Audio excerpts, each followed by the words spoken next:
नमस्कार, द सोलेंस परिवार में मैं शंकर पांडे आप सभी भाई बहनों का रोज की तरह आज भी स्वागत करता हूं। उम्मीद के साथ अच्छे होंगे, पढ़ाई लिखाई भी ठीक ठाक तरीके से सबकी चल भी रही होगी। क्यों भाई, सब ठीक ठाक है? आकांक्षा जी पहला लाइक सजीला जी, नरेश जी कैसे हैं? नरेश, गामा जी कैसे हैं भाई? दीपशिखा कैसे हैं भाई? पूनम जी, उम्मीद और विश्वास के साथ कह सकता हूँ निश्चित रूप से अच्छे होंगे। पढ़ाई लिखाई काफी अच्छे तरीके से चल रही होगी। क्यों? पहला टॉपिक जो हमने बढ़िया तरीके से फिनिश किया, क्या वो सारा कुछ तैयार है? कुछ पूछा जा सकता है प्रश्न? क्या कुछ प्रश्न पूछा जा सकता है? बिल्कुल अच्छे से कॉन्फिडेंस के साथ तैयार है, हाँ या ना?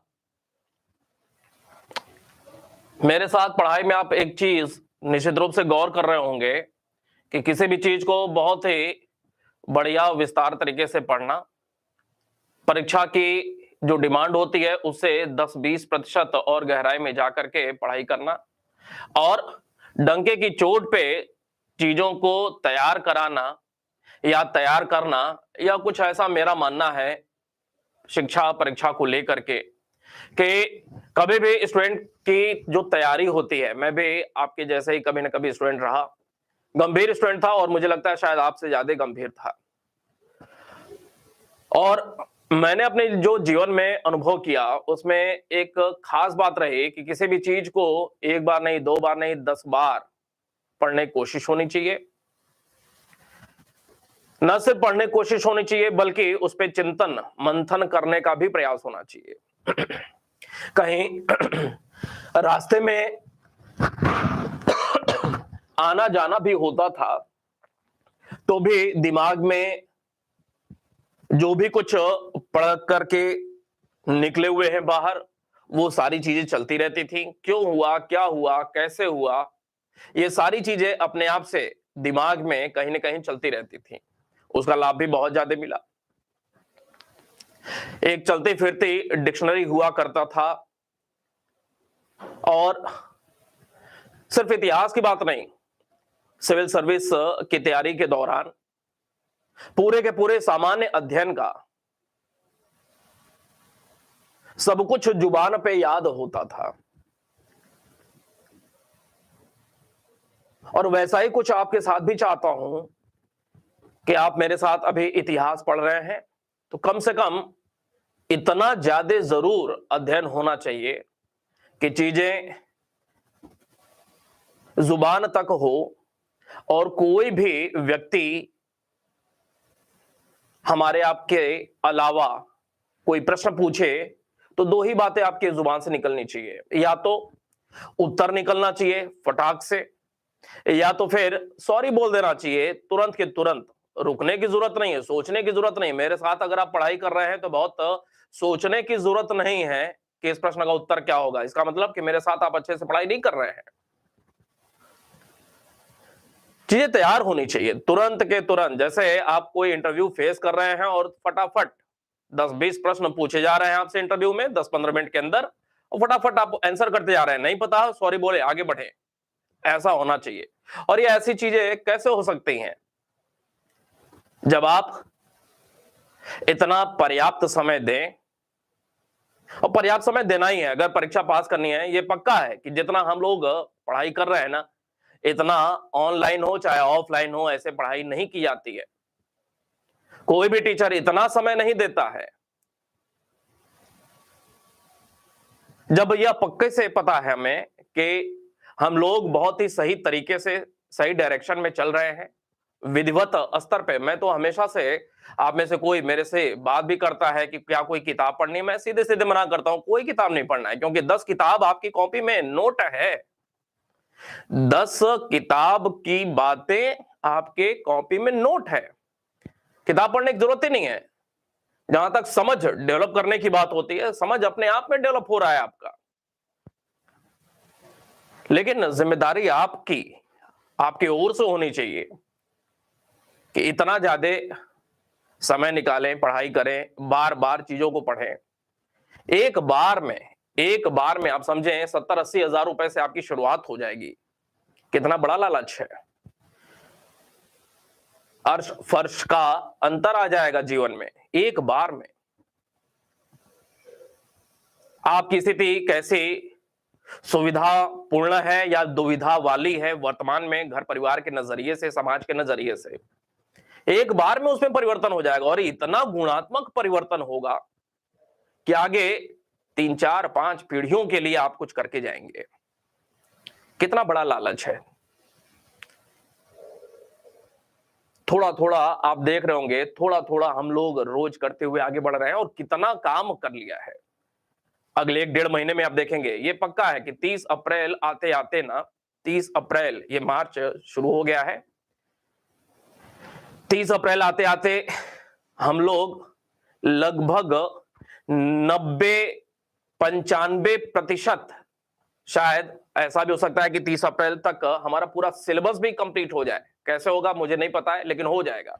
जरूरत होगी 2 क्लास कर लेंगे, लेकिन 30 अप्रैल तक ये पूरा का पूरा हमारा फिनिश हो जाएगा और बहुत इतना ज्यादा विधिवत तरीके से जितना आपने कल्पना नहीं किया होगा।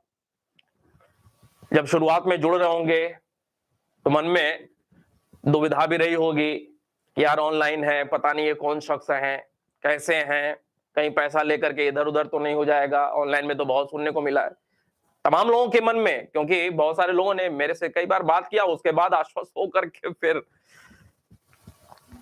लेकिन आप महसूस कर रहे होंगे कि आप क्या सोच करके जुड़े हुए थे और क्या हो रहा है आपके साथ। मतलब उम्मीद से कोसों आगे बढ़ करके हम लोग काम कर रहे हैं और इस स्तर पे रिजल्ट एक बार में सुनिश्चित होगा। मैं हमेशा से यह कहता हूं कि मेरे साथ जो कदम से कदम मिला करके चल लिया 5 6 महीने, जीवन बदल जाएगा उस व्यक्ति का। इस प्रकार से मैं खुद भी अपने काम करता हूं, आपसे उम्मीद करता हूं, आपसे करवाना पसंद करता हूं, मेहनत करवाता हूं आपसे। एक्चुअली चाहता तो ये सारा कुछ पीडीएफ उपलब्ध करा करके, चाहे प्राचीन हो चाहे आधुनिक हो, कुछ भी पीडीएफ उपलब्ध करा देता, समझाता और अभी तक पूरी की पूरी क्लास इतिहास की फिनिश हो गई होती, लेकिन आपका कैरियर भी उसके साथ फिनिश हो जाता। आमतौर पे यही होता है ना भाई, चाहे ऑफलाइन हो कहीं का, चाहे ऑनलाइन हो कहीं का, यही होता है। लेकिन आपसे मेहनत करवाता हूं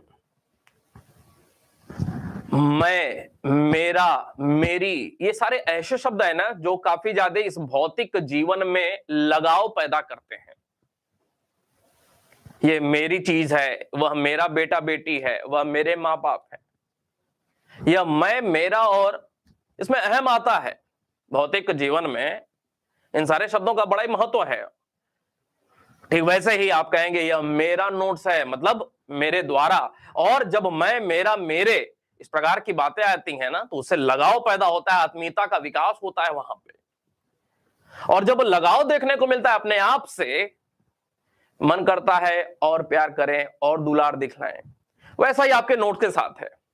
यही सारी बातें तमाम सारी किताबों में लिखी हुई हैं, लेकिन आज तक मैं दावे से कह सकता हूं कि कोई 200-300 पेज का पहले लाइन से लेकर के अंतिम लाइन तक आप में से किसी ने कोई किताब पढ़ी हुई होगी। क्यों भाई? मैं दावे से कह सकता हूं कि आज तक की लाइफ में 250-300 के आसपास का कोई किताब हो पेज का, और पहले लाइन से लेकर के अंतिम लाइन तक आप में से किसी ने नहीं पढ़ा हुआ होगा।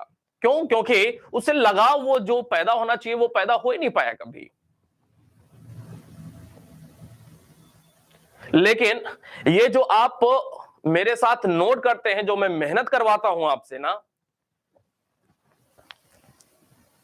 उससे निश्चित रूप से लगाव पैदा हो रहा होगा। हालांकि उसमें भी मुझे एक समस्या दिखाई देती है, बहुत सारे लोगों के नोट्स में एक समस्या दिखाई देती है कि मेरे पास बहुतों के नोट्स हैं, मेरे फोन में व्हाट्सएप लोगों ने किया हुआ है, और मुझे ऐसी एक कमी दिखलाई देती है वहां पे। मेरा जो नोट्स रहा है ना आज तक, समझ लें कि 2005 से लेकर के आज 17वां वर्ष चल रहा है, 2005 का नोट किया हुआ सिविल सर्विस की तैयारी के दौरान आज तक इधर उधर न जाने कितनी बार रूम्स स्टूडेंट लाइफ में रहते हुए चेंज करना पड़ा। स्टूडेंट लाइन से जब आगे बढ़ा, न जाने कितने मुझे इधर उधर चेंजेस करने पड़े अपने लाइफ में। बावजूद इसके आज तक अपने बच्चे की तरह संभाल करके नोट्स को रखा हुआ है, इतना लगाव है। और आज भी कभी पढ़ाना होता है तो एक बार वो नोट्स देखता हूं और 2005 वाली मेमोरी ताजा हो जाती है। सारा का सारा कुछ एक बार में यहां पे क्लिक हो जाता है और आकर के आराम से 1 घंटे, 1.5 घंटे, 2 घंटे पढ़ा भी लेता हूं। कितना रामबाण औषधि की तरह कार्य करता है ये अपना हाथ का बना हुआ नोट्स। क्यों भाई, इस बात की अहमियत तो आप समझ रहे होंगे। जी बिल्कुल नरेश, आज बात करते हैं। तो कहने का मतलब है ना, ये पक्का है कि चाहे इतिहास हो चाहे पॉलिटिकल हो, हम लोग, ये मैंने कहा ना शुरू में ही जब क्लास की शुरुआत हो रही है और समय समय पे ही कहा कि बस आंख मूंद करके मेरे ऊपर भरोसा रखिए, मैं दुर्लभ व्यक्ति हूं और आपके भाई जैसा हूं और बड़ा भाई जैसा आपके साथ कभी जीवन में गलत नहीं कर सकता है। दुर्लभ वो भी एग्जाम्पल होता है कि बड़े भाई लोग भी गलत कर जाते हैं, लेकिन दुर्लभ होता है। मैं कुछ वैसा ही गार्जियन हूं आपकी लाइफ में, मैं कुछ आपकी लाइफ में वैसा ही न चाहते हुए गार्जियन मिल गया जो प्रतिबद्ध है इस बात को लेकर के कि किसी भी तरह आपको पढ़ने वाला बनाना है और किसी भी तरह से आपका रिजल्ट सुनिश्चित कराना है। डिपेंड आपके ऊपर करता है। अगर आप वास्तव में चाहते हैं तो निश्चित रूप से एक बार में रिजल्ट आएगा, जीवन पूरी तरह से बदला हुआ होगा। तो उस बदलाव भरे जीवन को याद रखना है, उस लालच को ध्यान में रखना है। इसीलिए मैंने कहा कि रोज रात में सोने के पहले 5 मिनट सिर्फ अपने बारे में सोचिए। तो जो वर्तमान जीवन है, जो परिवार की वर्तमान परिस्थिति स्थिति है, उसको विचार करें और आगे कितना भविष्य सुनहरा हो सकता है आपका, आपके परिवार का, मां बाप का कितना मान सम्मान बढ़ सकता है सामाजिक जीवन में, आपकी परिवार की सामाजिक हैसियत क्या हो सकती है, उस लालच को याद करिए। देखिए नींद उड़ जाएगी, जब नींद उड़ जाएगी, यही तो मैं चाहता हूं, नींद उड़ जाए। कब आप सो रहे हैं कब उठ रहे हैं ये पता ही ना चले, बस दिमाग में एक बात कि हमें ये फिनिश करना है, ये हमें काम करना है। ये जुनून जब पैदा हो जाए तो रास्ते अपने आप से खुल जाएंगे, फिर शेखर सर की जरूरत ही नहीं पड़ेगी वहां पे। वो जुनून को ही जगाना है। एक बार वह जुनून जागृत हो गया ना, तो वास्तव में विवेकानंद या बुद्ध बनने से कोई नहीं रोक सकता है आपको। सहमत होंगे मेरी बात से। वो जुनून अर्थात वो अलख जगाने की बात है। रात में 12-1 बजे सोइए, सोचते सोचते और मन में एक खुशी का भाव पैदा हो, बदलाव का वो जो बयार दिमाग में चल रहा है, चीजें आमूल चूल रूप से परिवर्तित हो जाएंगी आपके जीवन में। 70-80 हजार रुपए से आपकी शुरुआत होगी गवर्नमेंट जॉब में। उसके अलावा इतिहास इतना ज्यादा हम पढ़ लिए हैं, या मेरे साथ पढ़ते पढ़ते अन्य दूसरी जो भी विषय होंगी, चीजें होंगी, आप कहीं घर पे भी बुला करके 10-20-50 लोगों को आईएएस पीसीएस की क्लास पढ़ाएंगे ना, वहां भी अलग से पैसा कमाएंगे। कहीं कोचिंग में जाकर के पढ़ाएंगे, वहां अलग से पैसा कमाएंगे। तो लाइफ में टेंशन को तो बिल्कुल भूल जाना है कि हमारा क्या होगा लाइफ में। इस स्थिति तक आपको मैं पहुंचा दूंगा ना कि 50,000 रुपए गवर्नमेंट जॉब मिल गए तो बहुत अच्छी बात है, well and good, but if not achieved at that time, आप इस पोजीशन में होंगे कि 50,000 रुपए प्राइवेट काम में भी आप कमाएंगे हर महीने। तो भविष्य को लेकर के तनिक भी चिंतित रहने की जरूरत ही नहीं है। और जब चिंतित नहीं है, खुले हृदय से बैटिंग करिए, ठीक है।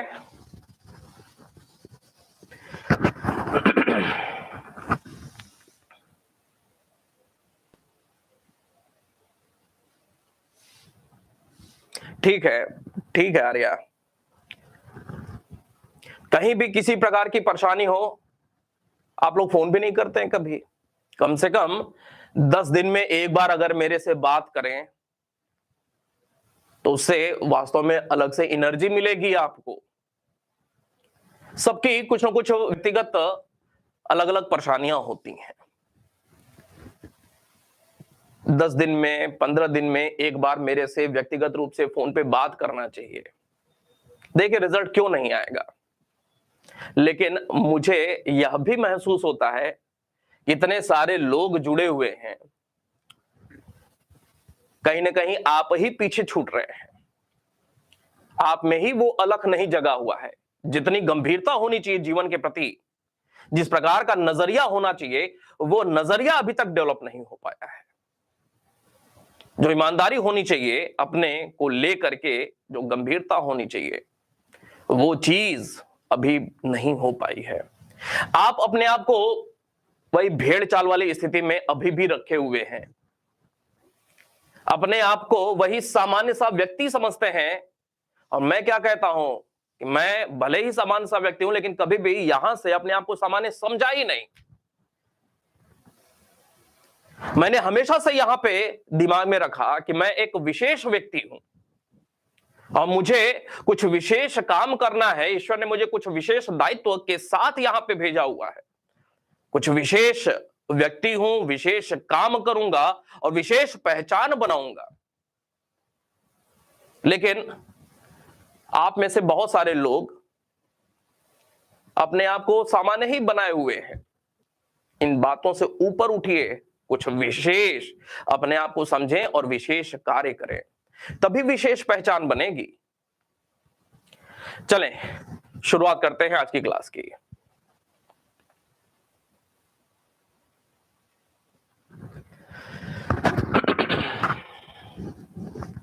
नहीं, बिल्कुल बात किया करें।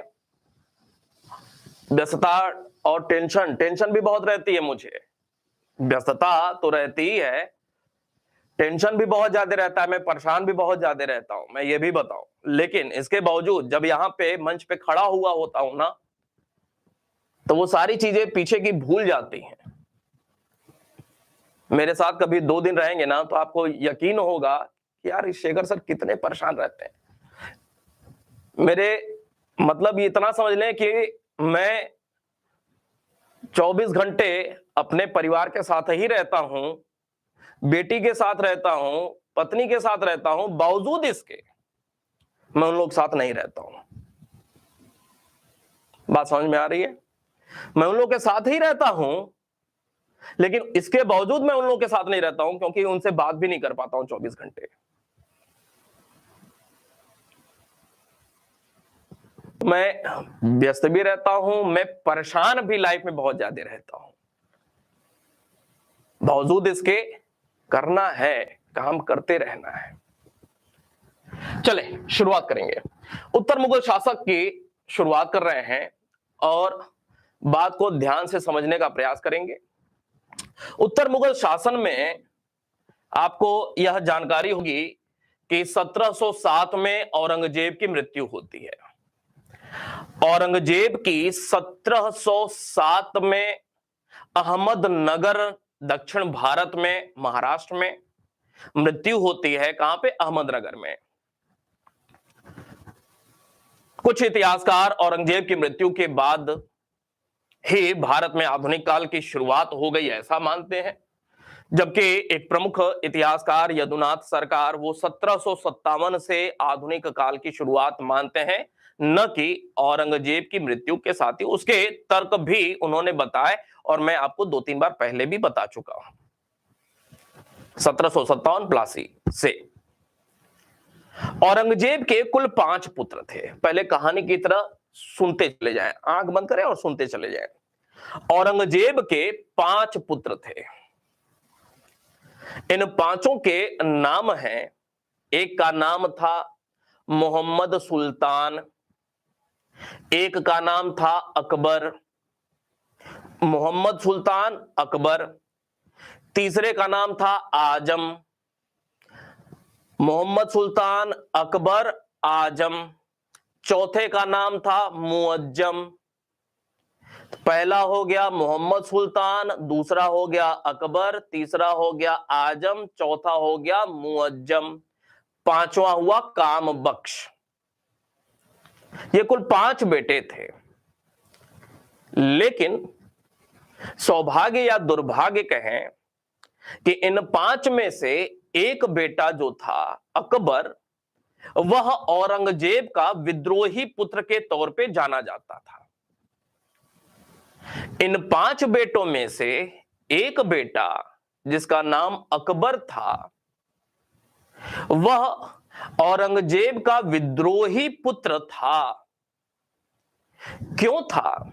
क्योंकि औरंगजेब की जो धर्मांध नीतियां थीं, औरंगजेब के द्वारा जो कुछ धार्मिक असहिष्णुता का परिचय दिया जा रहा था, अर्थात औरंगजेब का एक बेटा अकबर उसकी नीतियों से असंतुष्ट था, समय समय पे विरोध प्रकट करता था, औरंगजेब नाराज रहता था। बात एक बार ज्यादा बढ़ गई और औरंगजेब का विद्रोही पुत्र अकबर भाग करके औरंगजेब के विरोधी मराठों की शरण में चला जाता है। औरंगजेब का विरोधी दक्षिण भारत में मराठे थे। औरंगजेब का विद्रोही पुत्र अकबर भाग करके मराठों की शरण में चला जाता है। उस समय मराठा राजा जो थे वह शिवाजी के बेटे संभाजी थे। औरंगजेब इस बात को लेकर के नाराज होता है। अकबर अपने बेटे से तो नाराज था ही, लेकिन विद्रोही पुत्र अकबर को मराठों ने संरक्षण प्रदान किया तो मराठों से और ज्यादा नाराज। आपको शायद याद हो, पता हो कि 1689 का वर्ष था, 1689 का वर्ष था, जब औरंगजेब ने एक बार राजधानी रायगढ़ पर अटैक किया। मराठों की राजधानी शिवाजी के द्वारा निर्मित रायगढ़। इसी दौरान संभाजी की हत्या करवा दी गई औरंगजेब के द्वारा। उसके पहले ही अकबर वहां से निकल करके भाग चुका था, ईरान भाग गया था। 1707 में औरंगजेब की मृत्यु हुई, लेकिन उसके पहले ही 1706 में अकबर की मृत्यु ईरान में हो गई। इसका मतलब कि औरंगजेब की मृत्यु के ठीक पहले 1706 में उसके एक पुत्र, एक विद्रोही पुत्र जिसका नाम था अकबर, इसकी भी मृत्यु हो गई थी। याद रहेगा, औरंगजेब की मृत्यु के पहले ही उसके एक विद्रोही पुत्र अकबर की मृत्यु हो चुकी है। इसके पहले ही 1676 का वर्ष था। औरंगजेब के जो 5 पुत्र थे उनमें एक नाम था मोहम्मद सुल्तान का। मोहम्मद सुल्तान की भी मृत्यु औरंगजेब की मृत्यु के पहले ही हो चुकी थी। अर्थात 1676 में मोहम्मद सुल्तान की मृत्यु हो चुकी थी। अर्थात औरंगजेब की मृत्यु के पहले औरंगजेब के 2 बेटों की मृत्यु पहले हो चुकी थी। 2 बेटों की मृत्यु पहले हो चुकी थी, जिनमें एक का नाम था अकबर और एक का नाम था मोहम्मद सुल्तान। क्लियर है बात यहां तक? हाँ हाँ करते चले जाएं। औरंगजेब के कुल 5 पुत्र थे। एक का नाम मोहम्मद सुल्तान बताया, दूसरे का नाम बताया अकबर, तीसरे का नाम बताया आजम, चौथे का नाम बताया काम बख्श और 5वें का नाम बताया मुअज्जम।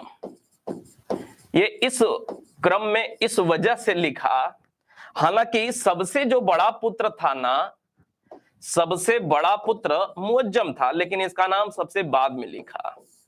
इस वजह से सबसे बाद में लिखा क्योंकि मोहम्मद सुल्तान की 1676 में मृत्यु हो गई, अकबर की मृत्यु 1706 में हो गई, आजम 1707 में मारे जाते हैं, काम बख्श को हरा दिया और समय के साथ यह भी काल कवलित हो गए 1709 में। मुअज्जम अकेले बचा जो कि सुल्तान बनता है, शासक बनता है। हुआ ये कि औरंगजेब की मृत्यु के समय 5 बेटे थे और अगला जो राजा होता है वह अगला शासक बनता है मुअज्जम। कैसे बनता है वो परिस्थितियां आपको बताने जा रहे हैं, लेकिन इस भूमिका के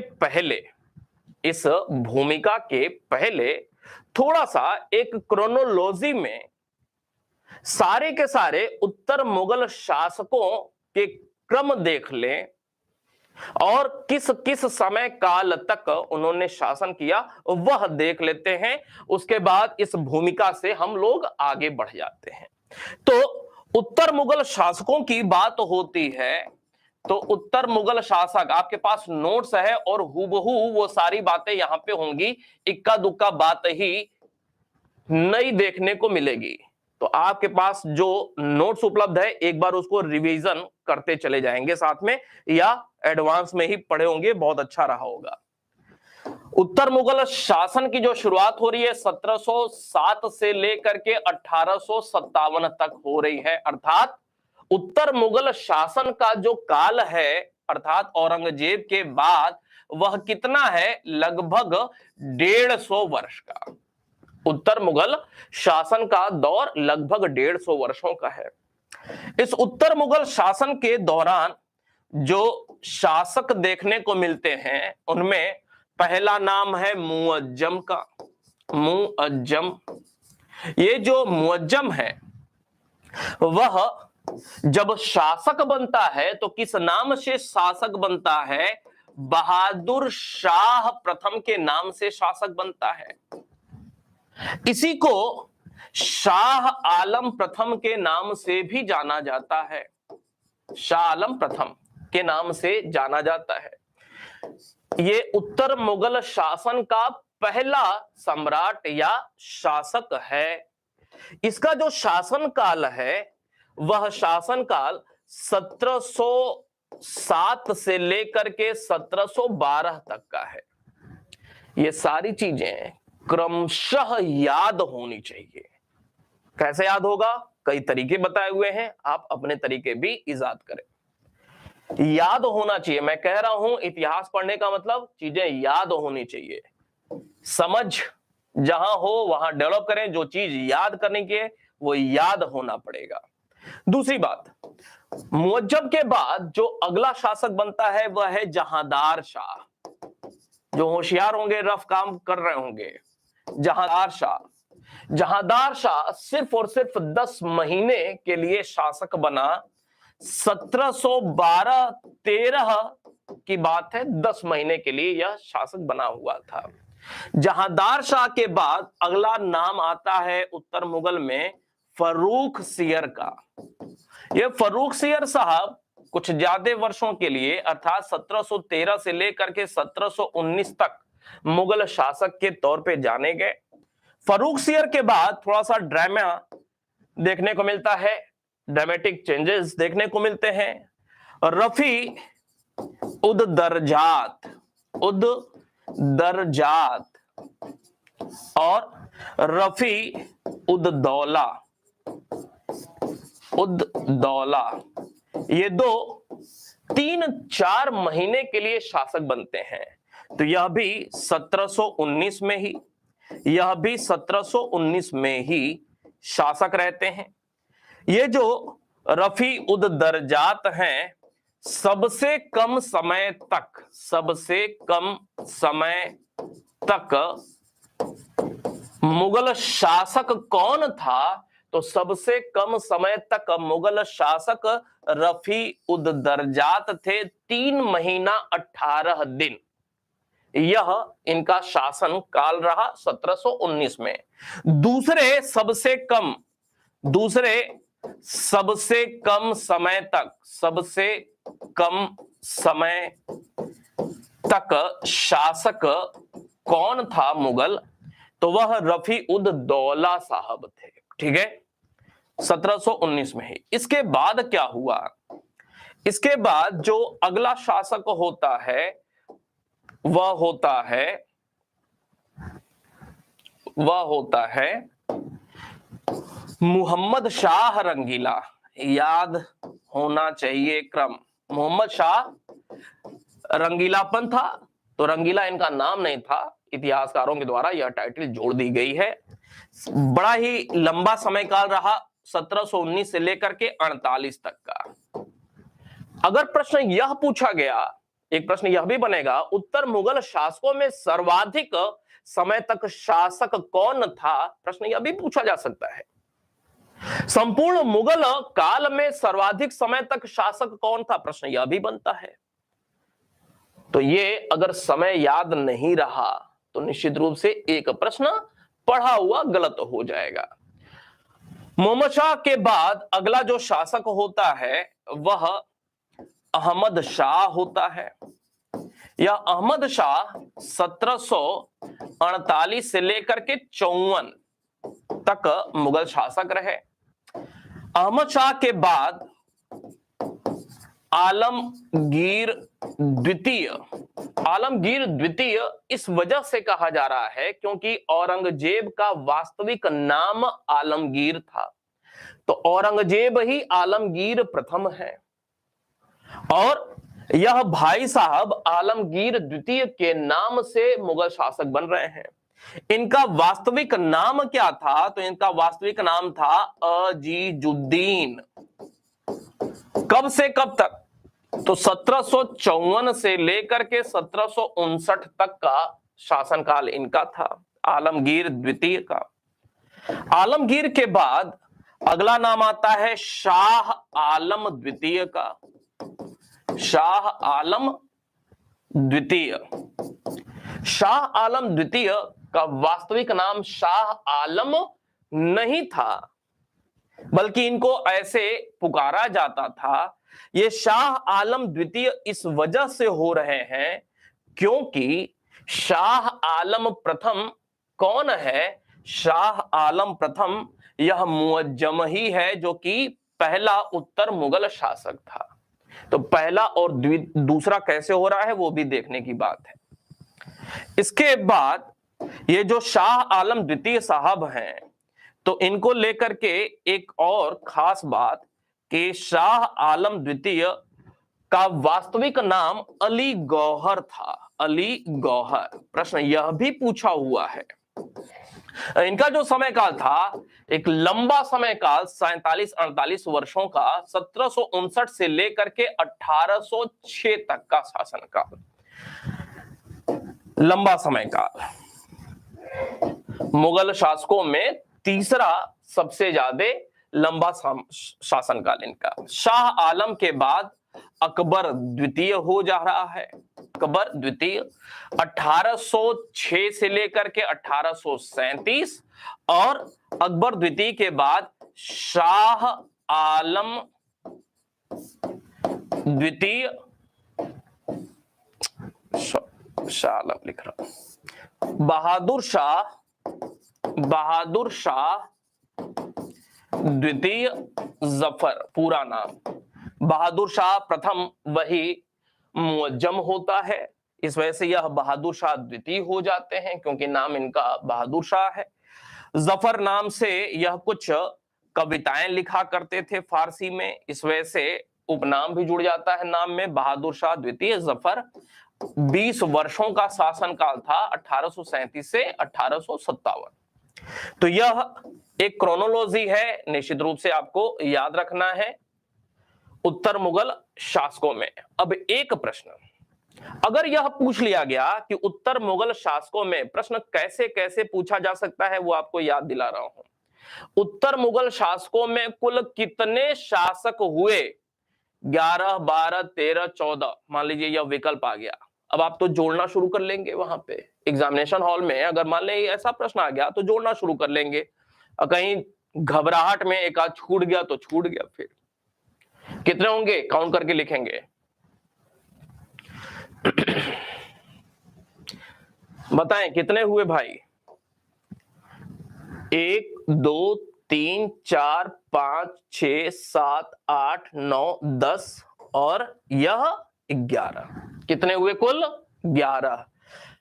अब मैंने एम्फेसाइज कर दिया है तो आपको अब यह हमेशा के लिए याद रहेगा, हमेशा के लिए याद रहेगा। और अगर पूरे के पूरे मुगल शासकों की बात कर लिया जाए तो प्लस कर दें इसमें, ये उत्तर मुगल हो गए, प्लस कर दिया जाए बाबर, हुमायूं, अकबर, जहांगीर, शाहजहां, औरंगजेब। तो टोटल कितने हो गए? 1, 2, 3, 4, 5, 6 और 11। कितने हो गए? 17 हो गए।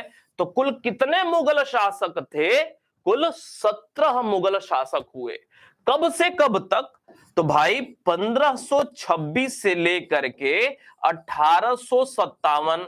इसका मतलब कितना हुआ? भारत में मुगल शासन कुल कितने वर्ष तक का रहा?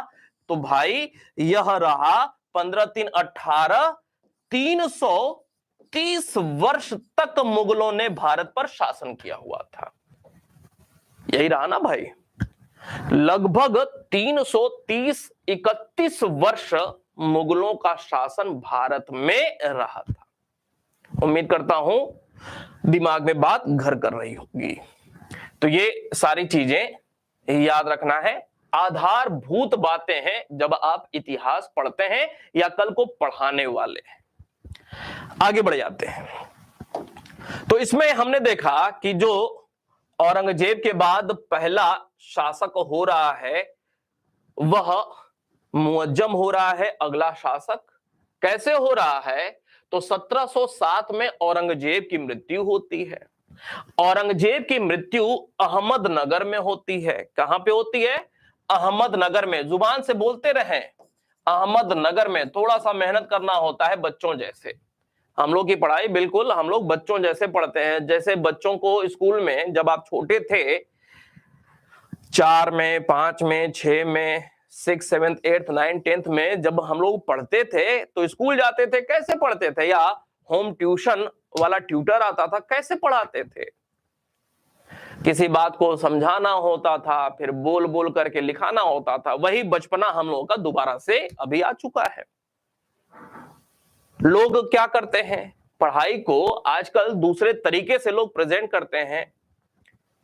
एडवांस, अब हम बड़े हो गए हैं तो एडवांस स्तर पे पढ़ेंगे।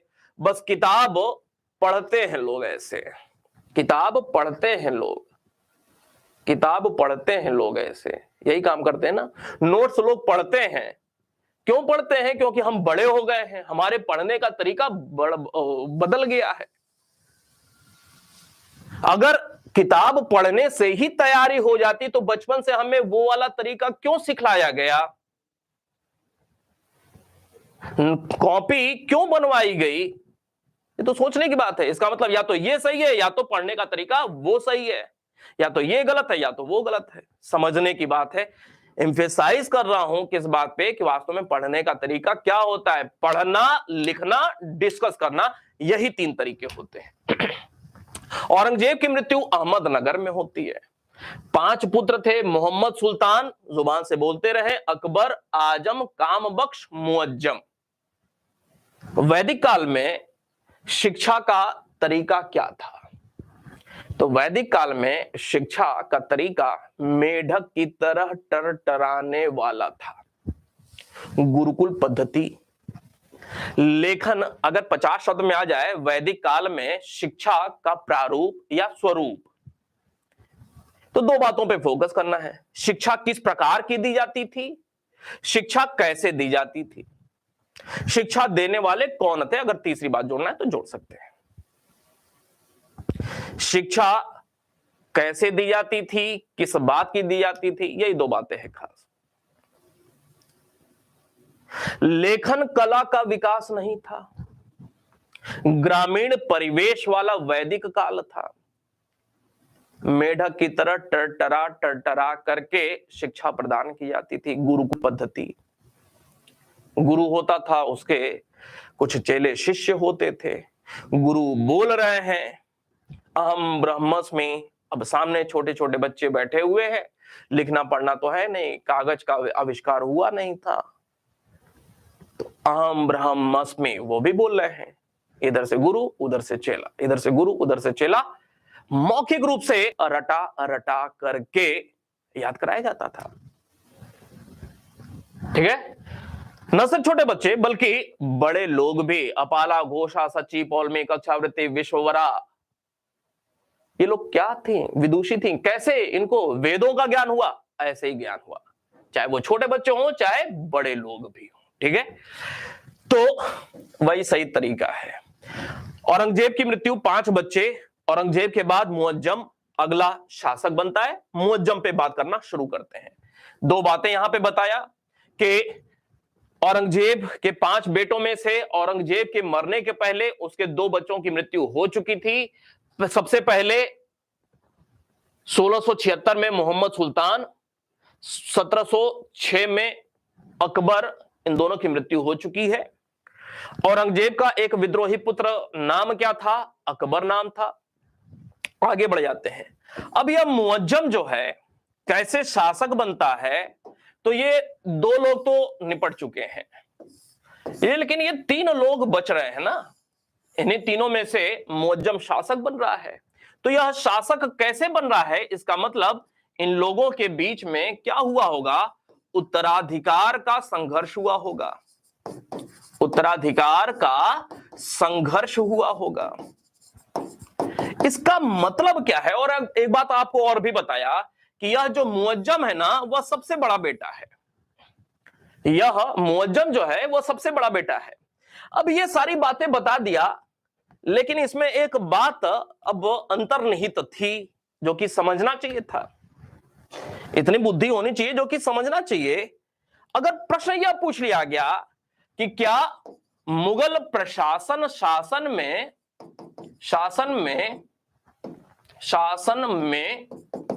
उत्तराधिकार का कोई निश्चित नियम था क्या? निश्चित नियम था क्या? क्या होगा उत्तर आपका? हां या ना? उत्तर क्या होगा आपका? हां या ना? दूसरी बात इसी से संबंधित है, क्या उत्तराधिकार में ज्येष्ठाधिकार का नियम था क्या? ज्येष्ठाधिकार का नियम था क्या? 2 प्रश्न बन रहे हैं उत्तराधिकार को लेकर के। मुख्य परीक्षा में यही सारे प्रश्न बनते हैं, ऐसे ही बनते हैं। यहां तथ्य है और इस तथ्यों से ही कॉन्सेप्ट निकालना पड़ता है। यहां तथ्य लिखे हुए होते हैं किताबों में, इन तथ्यों के आधार पर ही कॉन्सेप्ट का सृजन होता है, कॉन्सेप्ट निकाला जाता है। इसी वजह से कहा जाता है कि किताबों में या नोट्स में जो ये तथ्य लिखे होते हैं, ये तथ्य लाइंस में लिखे होते हैं। ये तथ्य लाइंस में लिखे होते हैं ना भाई, ये तथ्य लाइंस में लिखे हुए होते हैं। और कॉन्सेप्ट कहां छुपा होता है? इन लाइंस के ये जो बीच में एरिया है ना, जो दिखाई नहीं दे रहा है, जो बीच का एरिया है जो दिखाई नहीं पड़ता है, यही कॉन्सेप्ट छुपा होता है। समझ में आ रही बात? अर्थात समझ कैसे डेवलप होती है? आपको कहता हूं जो कि चिंतन करना चाहिए, मंथन करना चाहिए। वो किस बात का मंथन करना चाहिए?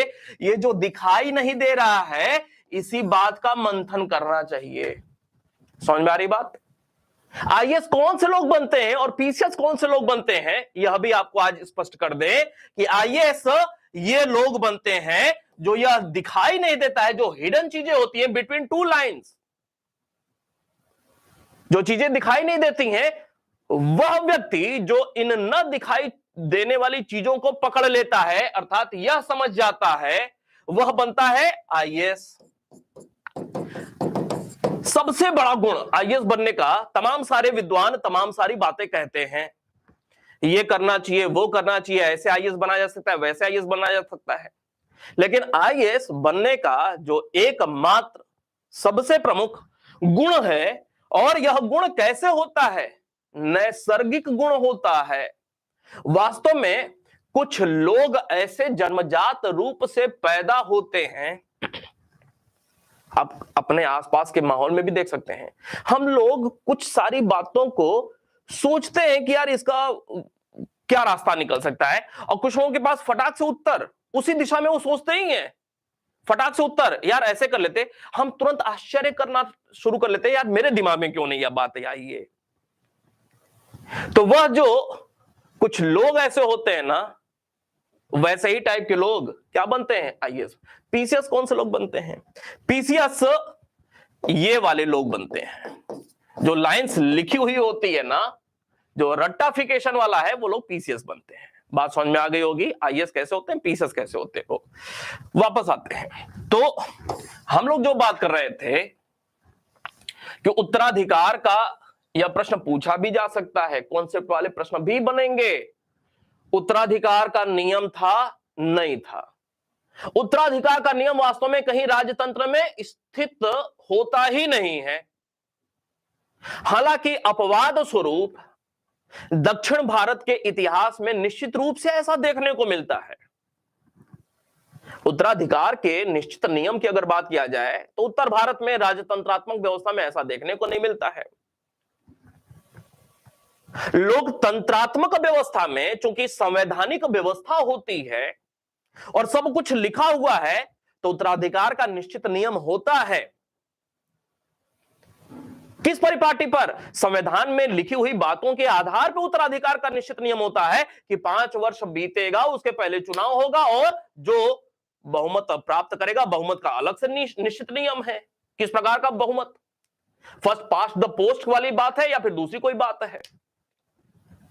तो बिल्कुल स्पष्ट रूप से कानून विधि लिखा हुआ है, उसी आधार पे हमारी लोकतंत्रात्मक व्यवस्था में देखने को मिलती है बातें। लेकिन राजतंत्रात्मक व्यवस्था में अमूमन ऐसा रहा है कि उत्तराधिकार के निश्चित नियम का या ज्येष्ठाधिकार के निश्चित नियम का कोई भी साक्ष्य नहीं देखने को मिलता है। हालांकि अपवाद स्वरूप दक्षिण भारत में कुछ ऐसे राजवंश जरूर रहे हैं, जैसे एक विशेष रूप से चोल राजवंश यहां पे एग्जाम्पल्स में देखा जा सकता है। आगे बात करते हैं, तो इन 3 बचे लोगों में उत्तराधिकार का संघर्ष होता है। बात आगे ले चलते हैं। संघर्ष जो हो रहा है, वह संघर्ष किस रूप में देखने को मिल रहा है, इसमें बचा आजम, इसमें बचा काम बख्श, इसमें बचा मुअज्जम, ये 3 लोग बचे। जैसे ही औरंगजेब की मृत्यु हो रही है, तो पहले तो आजम को लेकर के कुछ बात बताएं कि औरंगजेब की मृत्यु के समय कुछ अलग से बातें बता रहा हूं, ज्ञान वाली।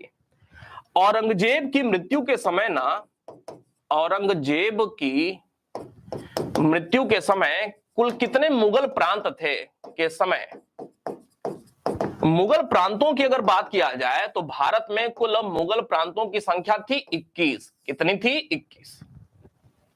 अकबर के समय यह आंकड़ा कुछ और था, जहांगीर के समय कुछ और था, शाहजहां के समय कुछ और था। औरंगजेब ने दक्षिण भारत में बीजापुर और गोलकुंडा की विजय किया तो आंकड़ा कुछ और हो गया। शाहजहां के समय 19 थे, शाहजहां के समय 19 थे, तभी जब दक्षिण भारत के 2 प्रांतों की विजय होती है औरंगजेब के समय 1686 और 87 में, बीजापुर और गोलकुंडा, तो शाहजहां के काल का 19 अब कितना हो गया, औरंगजेब के काल में 21 हो गए। तो 2 राजाओं के तो आपको याद ही हो गए। औरंगजेब के समय काल में मुगल प्रांतों की संख्या 21। कैसे? क्योंकि शाहजहां के समय 19 थी, औरंगजेब ने दक्षिण भारत के 2 क्षेत्रों को जीता था, बीजापुर गोलकुंडा, तो शाहजहां के काल का 19 अब कितना हो गया, 21 हो गया औरंगजेब के समय काल में। ये जो 21 हैं, इन 21 में एक काबुल है, एक काबुल है। जबकि उत्तर भारत में कुल है 14।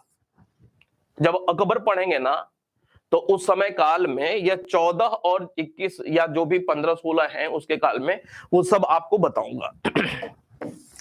जबकि दक्षिण भारत में कुल है 6। इतना मोटा मोटा याद रखें अभी। 14, 26 और एक काबुल हो गया 21। दक्षिण भारत में जो 6 हैं उन्हीं में से एक है बीजापुर, उन्हीं में से एक है हैदराबाद भी। जबकि उत्तर भारत में जो 14 हैं उनमें से एक है गुजरात। ठीक है, ये जो याद रहेगा, मुगल प्रांतों की संख्या है कुल 21, काबुल एक हो गया, उत्तर भारत में 14 में से एक है गुजरात भी, दक्षिण भारत में 6 थे जिनमें से एक था बीजापुर और एक हैदराबाद भी था। अब ये जो आजम साहब हैं यह गुजरात के क्या थे, सूबेदार थे। औरंगजेब के अंतिम दिनों में यह गुजरात के सूबेदार थे। ये जो काम बख्श साहब हैं यह कहां के सूबेदार थे, तो दक्षिण भारत में जो एक बीजापुर बताया, बीजापुर के यह सूबेदार थे। और मुअज्जम साहब कहां के सूबेदार थे, तो यह काबुल के सूबेदार थे। अर्थात औरंगजेब ने अपने बच्चों को तितर बितर करके रखा हुआ था। औरंगजेब ने अपने बच्चों को, एक देख रहे हैं काबुल में है, एक गुजरात में और एक दक्षिण भारत में बीजापुर में है, दूर दूर करके रखा हुआ था। उसको शायद पता रहा होगा कि बच्चे ज्यादा पैदा हो गए हैं, नजदीक आएंगे, शादी ब्याह हो गई होगी तो तू मैं होगा, परिवार बिखर जाएगा, शायद उसको पता रहा होगा पहले से। तो ये जो 3 लोगों के बीच में उत्तराधिकार का संघर्ष होता है, जिनमें एक आजम, कामबख्श और मुअज्जम है। मुअज्जम काबुल का, कामबख्श बीजापुर का, जबकि आजम गुजरात का गवर्नर था अर्थात सूबेदार था। जब औरंगजेब की मृत्यु होती है तो कहानी यह है, अहमदनगर में मृत्यु होती है और गुजरात से आजम जाता है पहले अहमदनगर, पिताजी को देखता है और तुरंत वहां से दिल्ली आता है। और आजम औरंगजेब के मरने के बाद सर्वप्रथम क्या करता है, सर्वप्रथम अपने आप को सुल्तान घोषित करता है या शासक घोषित करता है। और सही बताएं तो दिल्ली सल्तनत, एक और कॉन्सेप्ट, दिल्ली सल्तनत की अगर बात हो तो जो शासक होते थे वह सुल्तान की उपाधि धारण करते थे। जबकि मुगलों की बात किया जाए तो यह लोग बादशाह की उपाधि, अर्थात इसी को पादशाह शब्द, वास्तव में शब्द है पादशाह, यह शब्द धारण किया करते थे। याद रखेंगे, दिल्ली सल्तनत के शासक बादशाह की उपाधि नहीं धारण करते थे। मुगल शासक सुल्तान की उपाधि धारण नहीं करते थे। शासक नहीं कहे जा रहे हैं बल्कि वास्तव में बादशाह की उपाधि या इसी को बादशाह के तौर पे भी जाना जाता है। ऐसा टर्मिनोलॉजी क्यों आता है, इसके पीछे कहानी यह है, ये जो टर्म्स आते हैं ना, इसके पीछे कहानी एक है, वह खलीफा को लेकर के। किसको? खलीफा को लेकर के। जो मुगल हैं वह किसी मध्यस्थ की सत्ता को स्वीकार नहीं करते हैं, मध्यस्थ की सत्ता को स्वीकार नहीं करते हैं। मध्यस्थ कौन है? अल्लाह और सुल्तान या शासक के बीच में खलीफा, जो इस्लामी जगत का सबसे बड़ा प्रतिनिधि माना जाता था। वही खलीफा जो इस्लामी जगत का सबसे बड़ा प्रतिनिधि धार्मिक और राजनीतिक दोनों स्तर पे माना जाता था। समय के साथ सिर्फ वो धार्मिक प्रतिनिधि रह गया, नहीं तो शुरुआत में वह धार्मिक राजनीतिक दोनों प्रतिनिधि था। सर्वोच्च प्रतिनिधि खलीफा, वही मध्यस्थ था। मुगलों ने खलीफा को उस रूप में स्वीकृति प्रदान नहीं की, जबकि दिल्ली सल्तनत के सुल्तानों ने खलीफा को वैसी स्वीकृति प्रदान की हुई थी, अपना नेता माना हुआ था। दिल्ली सल्तनत के सुल्तानों ने अपना नेता किसको माना? खलीफा को माना, लेकिन मुगलों ने अपना नेता इनको स्वीकार नहीं किया। यही मुख्य कारण है कि ये लोग इनके खलीफा के प्रतिनिधि के तौर पे शासन करते थे। दिल्ली सल्तनत के सुल्तान खलीफा के प्रतिनिधि के तौर पे शासन करते थे, इसके सुल्तान के तौर पे जाने जा रहे हैं, जबकि मुगलों ने खलीफा को उस रूप में मान्यता नहीं दी। उस रूप में शब्द बोल रहा हूं, उस रूप में मान्यता नहीं दी। खलीफा के प्रतिनिधि के तौर पे ये लोग शासन नहीं कर रहे हैं, यह एक स्वतंत्र रूप में शासन कर रहे हैं। इनकी उपाधि कुछ अलग रही और इनकी उपाधि कुछ अलग रही। उस रूप में, कई बार बोला था, उस रूप में खलीफा को, इसका मतलब ये नहीं था कि मुगलों ने खलीफा की सत्ता को स्वीकार नहीं किया, ऐसा इसका मतलब तनिक भी नहीं था। क्यों? जिस रूप में दिल्ली सल्तनत के सुल्तानों ने खलीफा को मान्यता प्रदान की थी, खलीफा के प्रतिनिधि के तौर पे दिल्ली सल्तनत के सुल्तानों ने शासन किया, वैसी मान्यता, उस रूप में मान्यता मुगलों ने नहीं दी थी। लेकिन इसका अर्थ यह नहीं है कि मुगलों ने खलीफा की सत्ता को ही सिरे से खारिज कर दिया, ऐसा नहीं था। इस्लामी जगत के धार्मिक प्रतिनिधि के रूप में सर्वोच्च सत्ता स्वीकार कर रहे हैं। और एक खास बात कि शुरुआत के जो 4 खलीफा रहे, प्रारंभिक 4 खलीफाओं के नाम याद करेंगे। एक अलग से तथ्य, 4 खलीफा के नाम मुगल सिक्कों पर देखने को मिलते हैं। मुगल सिक्कों पर शुरुआत के 4 खलीफाओं के नाम, अबू बकर, उमर, उस्मान, अली। अबू बकर, उमर, उस्मान, अली। शुरुआत के 4 खलीफाओं के नाम धार्मिक सर्वोच्च नेता के तौर पे मुगल सिक्कों पर अवश्य देखने को मिलते हैं, लेकिन राजनीतिक तौर पे जिस रूप में दिल्ली सल्तनत के शासकों ने मान्यता दी, वैसी मान्यता मुगल ने नहीं दी हुई थी। आगे बढ़ते हैं, कुछ नई नई बातें आपको सुनने को मिल रही होंगी, अच्छा लग रहा होगा, कॉन्सेप्ट वाली बातें। गुजरात का गवर्नर था आजम।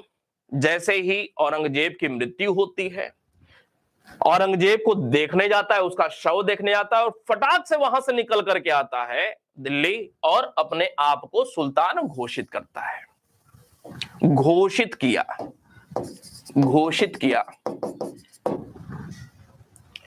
और इसी संदर्भ में कुछ किताबों में शायद आपने पढ़ा हुआ होगा कि यह जो महीना था ना, यह मार्च 1707 का महीना था। मार्च 1707। इसी दौरान आजम ने, कुछ किताबों में आपने पढ़ा होगा कि मराठा जो राजा था शाहू को रिलीज किया था, अर्थात मुक्त किया था, मुगल कैद से रिलीज किया था। पढ़ा है कि नहीं पढ़ा है भाई? ये मराठा राजा शाहू को रिलीज किया था मुगल कैद से। इसकी कहानी 1 मिनट में समझ लें कि जब विद्रोही पुत्र औरंगजेब का अकबर मराठों की शरण में गया, मराठा राजा संभाजी थे। 1689 में जब रायगढ़ पर धावा औरंगजेब की सेना, मुगल सेना बोलती है, एक स्थान था संगमेश्वर। संगमेश्वर में संभाजी के जो मंत्री थे कवि कलश, उनको संभाजी के साथ पकड़ लिया जाता है, संभाजी की हत्या कर दी जाती है और रायगढ़ पर, अर्थात मराठा राजधानी रायगढ़ पर मुगलों का कब्जा हो गया। संभाजी का जो बेटा था ये सारी बातें 1689 की हो रही हैं। संभाजी ने क्या किया था? संभाजी कौन थे? यह शिवाजी के बेटे थे, शिवाजी के पुत्र थे। संभाजी के बेटे कौन थे? शाहू थे। 1689 में संभाजी की मृत्यु हो गई, औरंगजेब ने मरवा दिया। रायगढ़ पर कब्जा कर लिया, जो राजधानी थी, मुगलों का कब्जा हो गया। और रायगढ़ राजधानी में ही शाहू था। इस समय छोटा बच्चा था 1689 में। शाहू को संभाजी की हत्या करने के बाद शाहू को राजधानी रायगढ़ में क्या कर लिया गया? पकड़ लिया गया और यहीं कैद कर लिया गया। तो ऐसा नहीं था कि मुगलों के कैद में थे तो दिल्ली या आगरा में थे, ऐसा नहीं था। राजधानी रायगढ़ पर मुगलों का कब्जा हो गया था और वहीं रायगढ़ के ही किले में, जिस पर मुगलों का अधिकार था, शाहू को कैद करके रखा गया था। कब की बात है ये? 1689 की बात है। और 1689 से शाहू मुगलों के कैद में है और रायगढ़ में ही, और इनको रिलीज किया जा रहा है कब? 1707 में। किसके द्वारा? आजम के द्वारा। यह तमाम जगहों पे ऐसा आपने पढ़ा हुआ होगा। क्यों भाई, बताएं हां या ना? ऐसा है?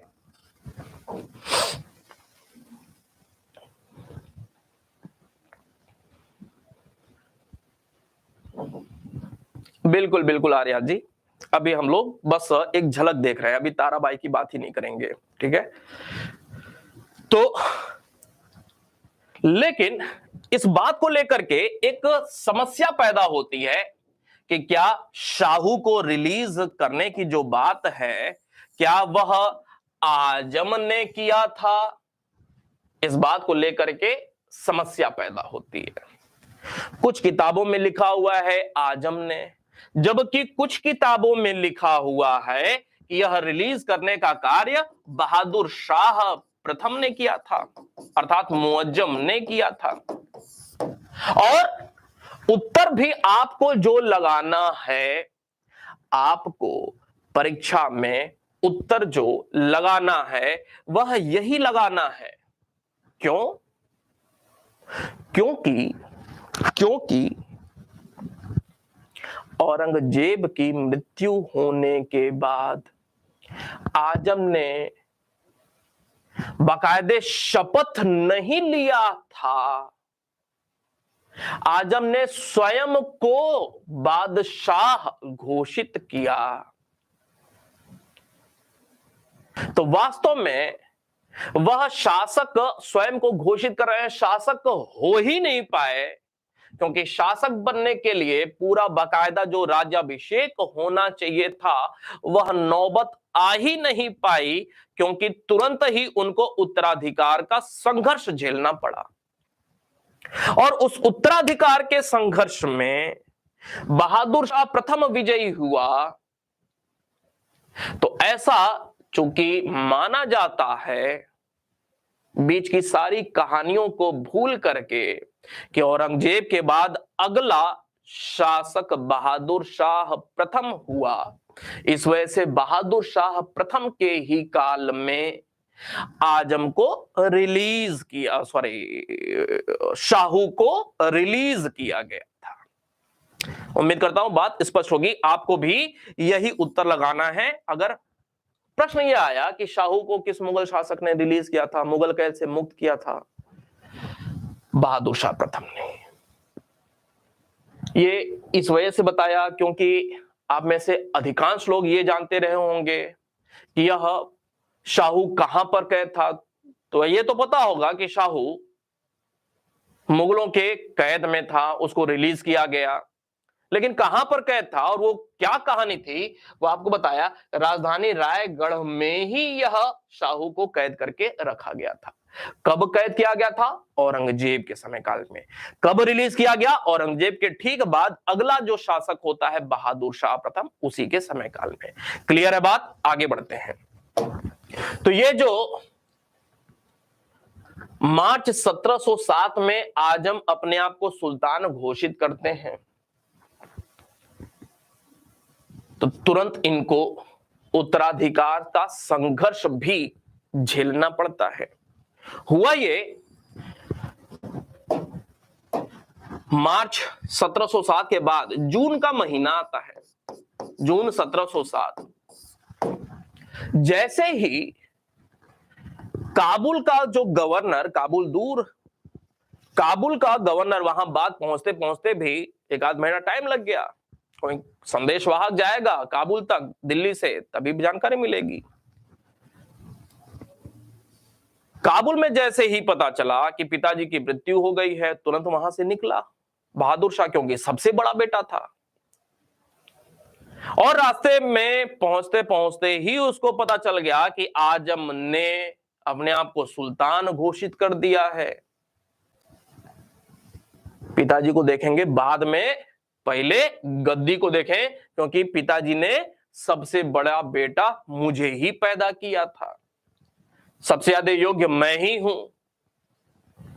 क्योंकि जिस प्रकार औरंगजेब अपने जीवन में अधिकांश समय दक्षिण भारत में बिताया था, ठीक उसी नक्शे कदम पे बहादुर शाह प्रथम या मुअज्जम भी दक्षिण भारत में, काबुल में गवर्नर बनने के पहले दक्षिण भारत में बहुत समय व्यतीत किया हुआ था, तो पिताजी के नक्शे कदम पर ही चल रहा था। तो बहादुर शाह की ओर से चैलेंज मिलता है, किसको? आजम को चैलेंज मिलता है। तो मार्च 1707 आजम ने स्वयं को बादशाह घोषित किया। उसके बाद अगली घटना जून 1707 में देखने को मिलती है, जब एक युद्ध होता है जिसको कहा जाता है जाजौ का युद्ध, या इसी को अगर पेपर में लिख करके आए जाऊ का युद्ध तो भी कोई समस्या नहीं है, एक ही बात है। कुछ जगहों पे ऐसे लिखा हुआ है, कुछ जगहों पे ऐसे लिखा हुआ है, कंफ्यूज नहीं होना है। जाजौ का युद्ध कब हो रहा है? 1707 जून का महीना। यह युद्ध किसके किसके बीच हुआ और कहां पे हुआ? तो पहले तो यह समझ लें, यह एक स्थान है, जाजौ एक स्थान है। कहां पर है? आगरा के निकट है। कहां पर है? आगरा के निकट। आगरा के निकट सामूगढ़ का नाम आपने शायद सुना होगा। सामूगढ़, सामूगढ़ का युद्ध शाहजहां के अंतिम काल में देखने को मिलता है। जब शाहजहां बीमार पड़ गया था, तो शाहजहां के समय काल में भी उसके बच्चों में दारा शिको, औरंगजेब आदि में क्या हुआ? उत्तराधिकार का संघर्ष हुआ, और एक प्रमुख युद्ध उसमें से रहा धर्मत का युद्ध। आपने सुना होगा, सामूगढ़ का, देवराई का, बहादुरगढ़ का, नहीं? तो कुछ युद्ध हुए वहां भी उत्तराधिकार को लेकर के। उसी में से एक युद्ध, प्रमुख युद्ध था सामूगढ़ का युद्ध। सामूगढ़ कहां पे है? आगरा के निकट। और सामूगढ़ के निकट ही यह स्थान था जाजौ। यहां पे युद्ध होता है, और यहां पे जो युद्ध होता है, यहां पे जो युद्ध होता है किसके किसके बीच होता है? तो यह युद्ध हुआ आजम वर्सेस मुअज्जम के बीच। मुअज्जम ने किसको हरा दिया? आजम को हरा दिया। इसका मतलब आजम का काम यहां पे तमाम हो गया। और इस युद्ध के बाद ही, अर्थात जून 1707 में इस युद्ध को जीतने के बाद मुअज्जम बहादुर शाह प्रथम के नाम से, बहादुर शाह प्रथम के नाम से बादशाह बनता है। बादशाह बना। कहानी यहां तक उम्मीद करता हूं निश्चित रूप से क्लियर हो गई होगी। बहादुर शाह के नाम से बादशाह मुअज्जम बनता है। अब यहां से इसका शासन शुरू होता है, शासन आरंभ होता है, जो कि 1707 से लेकर के 1712 तक चला। इसी दौरान एक और अभी कांटा बचा हुआ है। कौन सा कांटा बचा हुआ है? एक कांटा अभी बचा हुआ है जिसका नाम है जिसका नाम है कामबक्ष। आजम का काम खत्म हो गया, 2 इसके भाई पहले ही निपट चुके हैं, तीसरा भी निपट गया, मुअज्जम शासक बन गया है, कामबख्श अभी बचा हुआ है जो कि बीजापुर का गवर्नर सूबेदार था। 1709 की बात थी, 1709। 1707 में आजम का काम तमाम, 1709 अर्थात शासन शुरू हो चुका है और उस शासन के दौरान ही, बहादुर शाह प्रथम के शासन के दौरान ही एक बार मुअज्जम 1709 में अर्थात बहादुर शाह प्रथम 1709 में हैदराबाद के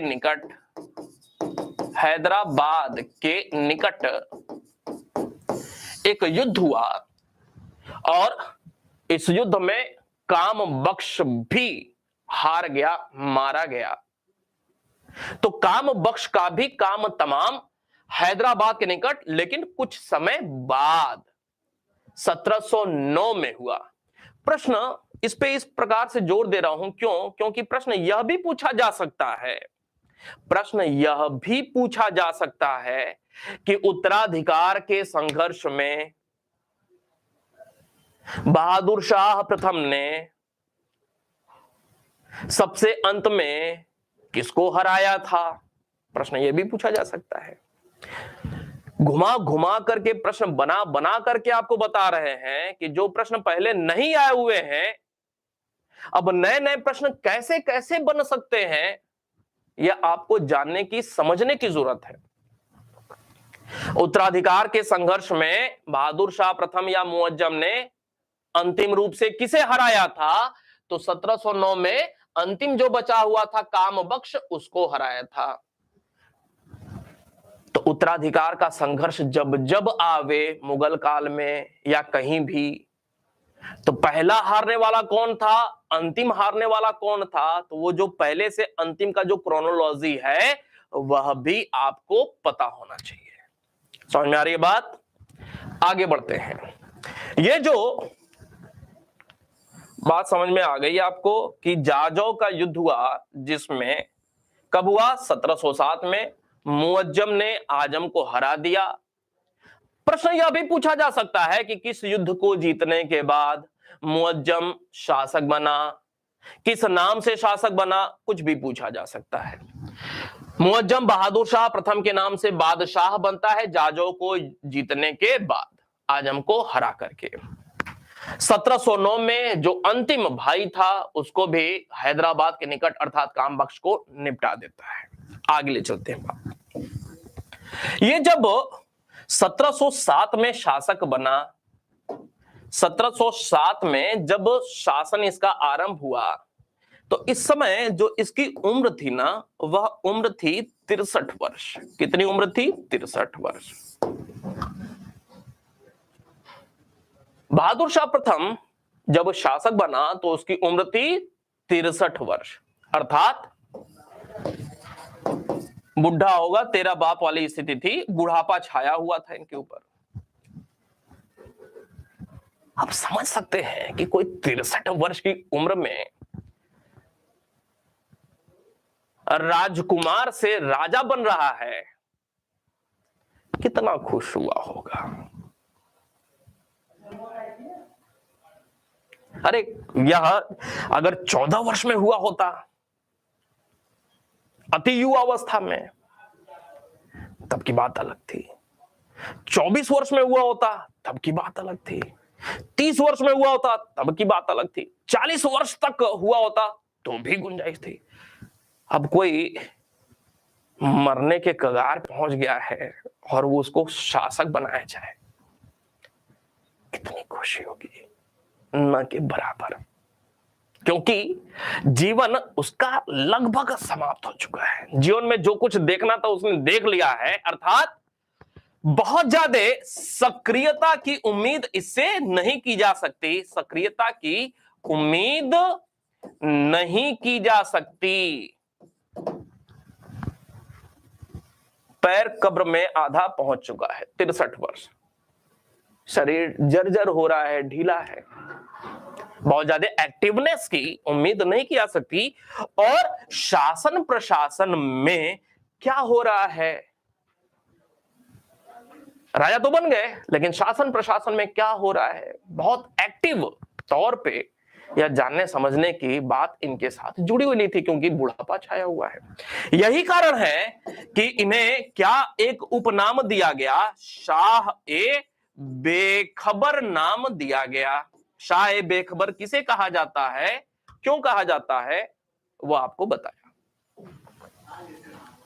बात आगे ले चलते हैं। ये जो बहादुर शाह प्रथम हैं, शासक बने, इन्होंने क्या किया, इनके पिता जो औरंगजेब साहब थे, तो औरंगजेब की जो तमाम सारी नीतियां थीं, तो उन नीतियों में थोड़ा बहुत परिवर्तन किया। औरंगजेब को लेकर के आपको पता है कि धार्मिक रूप से थोड़ा संकीर्ण था, असहिष्णु, इस्लाम के प्रति ज्यादा वफादार था। शासन प्रशासन में भी इस्लामी नियम कानूनों अर्थात शरीयत, हदीस आदि की सत्ता को स्वीकार करता था। औरंगजेब के समय काल में राजपूत नाराज थे औरंगजेब से। आमेर के राजा जयसिंह किन्हीं बातों को नाराज।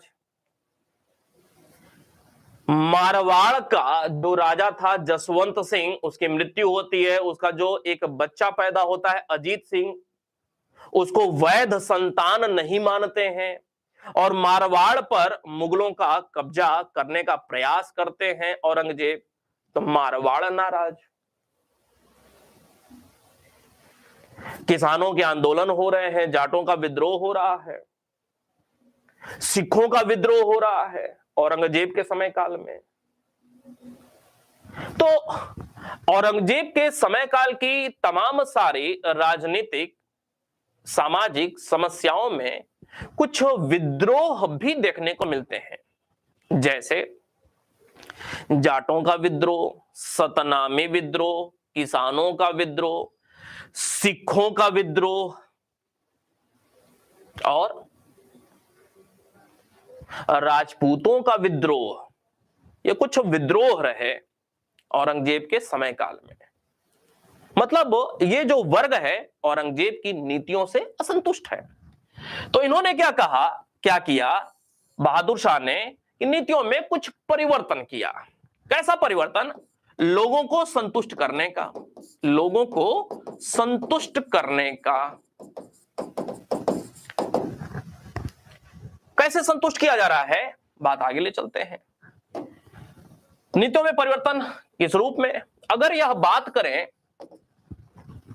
राजपूतों के संदर्भ में, राजपूतों के संदर्भ में, तो यहां पे दो राजपूत राजाओं के नाम देखने को मिलते हैं। एक अजीत सिंह और दूसरा जय सिंह। ये जय सिंह द्वितीय है। अजीत सिंह, ये जय सिंह आमेर से जुड़े हुए हैं और ये जो अजीत सिंह है यह मारवाड़ के राजा हैं। दोनों नाराज थे, छोटी उम्र के हैं लोग अभी, लेकिन इनको वैधता नहीं मिली थी औरंगजेब के समय काल में। बहादुर शाह प्रथम ने क्या किया, इन दोनों को इनके जो राज्य थे वह वापस कर दिए, अर्थात इनके राज्यों का राजा मान लिया गया बहादुर शाह प्रथम के द्वारा। यह एक डेवलपमेंट, राजपूतों से रिश्ता सुधारने के संदर्भ में बहादुर शाह प्रथम के द्वारा किया गया कार्य था। अगर बात करें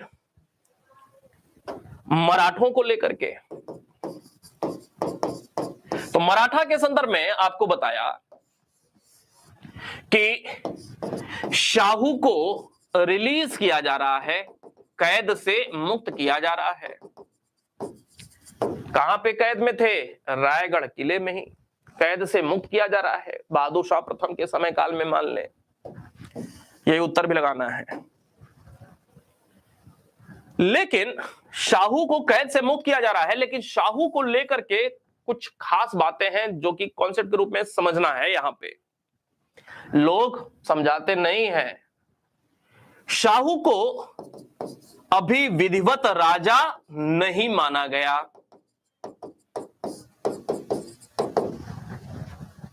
शाहू को मुक्त किया जा रहा है, लेकिन बहादुर शाह प्रथम ने इनको विधिवत मराठा राजा नहीं स्वीकार किया।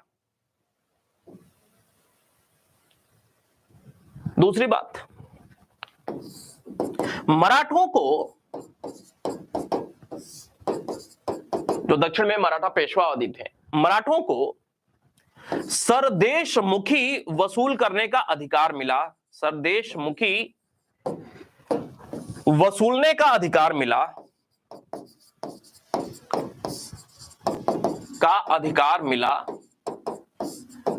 लेकिन चौथ का नहीं। छोटी छोटी बातें हैं, ध्यान में रखना है, बड़ी महत्वपूर्ण बातें बता रहा हूं। ये सारी चीजें ऐसी है ना, लोग पढ़ाते नहीं हैं, लेकिन है बड़े ही महत्व की, और एक डेवलपमेंट देखने को मिल रहा है। औरंगजेब से जोड़ करके यह डेवलपमेंट आपको बता रहा हूं। औरंगजेब के समय काल में क्या हुआ राजपूतों के साथ, क्यों नाराज थे? आगे एक डेवलपमेंट देखने को मिला, उनका राज्य वापस कर दिया, वैध राजा मान लिया। मराठों के संदर्भ में 1679 शिवाजी के बाद संभाजी रायगढ़, शाहू कैद, शाहू मुक्त, एक क्रम है बिल्कुल इतिहास में। किंतु चौथ का अधिकार नहीं मिल रहा है। लेकिन सरदेशमुखी, प्रश्न यह भी बनेगा कि उत्तर मुगल काल में मराठों को सरदेशमुखी वसूलने का अधिकार दक्षिण में किसने दिया? उत्तर मुगल काल में किस मुगल शासक ने चौथ वसूलने का अधिकार दिया? अभी नहीं मिला है, इसका मतलब आगे मिलेगा। अभी आगे मिलेगा, अभी नहीं मिला हुआ है। तो छोटी छोटी बातें हैं, अगर हम ध्यान में रखें ना, तो वास्तव में हमारे लिए यही इतिहास है, यही समझ है, यही क्रोनोलॉजी है। चौथ वसूलने का अधिकार अभी नहीं मिल रहा है। अगली बात, ये जो मराठा के बाद, ये अगर सिखों की बात किया जाए, सिख ऐसे लिखा जाता है, कई बार लोग गलत लिखते हैं, शुद्ध लिखने का प्रयास होना चाहिए। कई बार लोग ऐसे लिखते हैं, ये गलत है, सिख ऐसे लिखा जाता है। सिखों के संदर्भ में अगर देखा जाए तो इस समय जो अंतिम सिख गुरु थे, अंतिम गुरु कौन थे? गोविंद सिंह। गुरु गोविंद सिंह, गोविंद सिंह के सहयोग से यह शासक बना था। समर्थन था बहादुर शाह, आजम, कामबख्श, इन तीन प्रतिद्वंदियों में जो सिख गुरु थे गोविंद सिंह, उन्होंने मुअज्जम को सपोर्ट किया था, बहादुर शाह प्रथम को सपोर्ट किया हुआ था। तो नैतिक रूप से रिवार्ड तो मिलना चाहिए सिख गुरु को, गोविंद सिंह को। तो इन्होंने क्या किया, बहादुर शाह प्रथम ने अंतिम सिख गुरु को कुछ रिवार्ड दिया, अर्थात पारितोषिक प्रदान किया। रिवार्ड में क्या? मनसब प्रदान किया, प्लस खिलत प्रदान किया। खिलत का मतलब क्या होता है? सम्मान। मनसब बताऊंगा, थोड़े बहुत समझ रहे होंगे।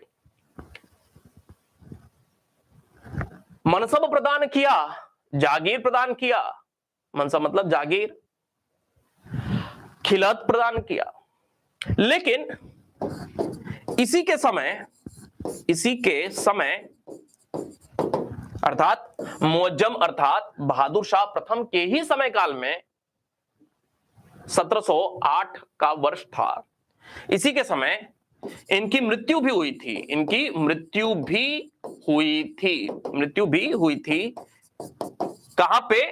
महाराष्ट्र में एक स्थान है जिसका नाम है नांदेड़ में एक अफगान ने चाकू मार करके अंतिम जो गुरु थे गोविंद सिंह, उनकी हत्या कर दिया हुआ था। अर्थात गोविंद सिंह के सहयोग से बहादुर शाह प्रथम शासक बना। बहादुर शाह प्रथम ने उनका सम्मान भी किया, लेकिन दुर्भाग्यवश बहादुर शाह प्रथम के ही समय काल में मृत्यु भी हो गई थी। जब इनकी मृत्यु हो गई,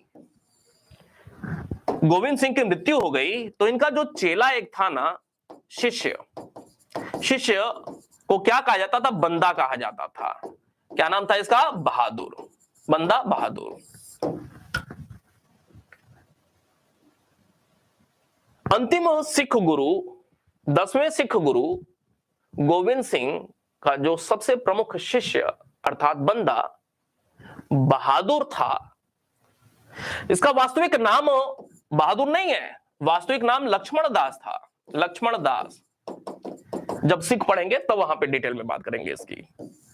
बंदा बहादुर विद्रोह कर रहा था मुगलों के खिलाफ। तो बंदा बहादुर के खिलाफ कैसी नीति रही? बहादुर शाह प्रथम की अर्थात मुगलों की के खिलाफ कड़ाई दिखाई गई, अर्थात इसको पकड़ने का प्रयास किया जा रहा था, क्योंकि बंदा बहादुर मुगलों से चिढ़ता था, विद्रोह कर रहा था किसी मुद्दे को लेकर के। बाद में वो मुद्दा आएगा। तो एक तरफ बहादुर शाह प्रथम ने जहां सिख गुरु के साथ सम्मान का व्यवहार किया, तो वहीं बंदा बहादुर के साथ कठोरता का व्यवहार किया जा रहा था। पकड़ने का प्रयास किया जा रहा था, लेकिन अभी पकड़ा नहीं जा सका था। इसके अलावा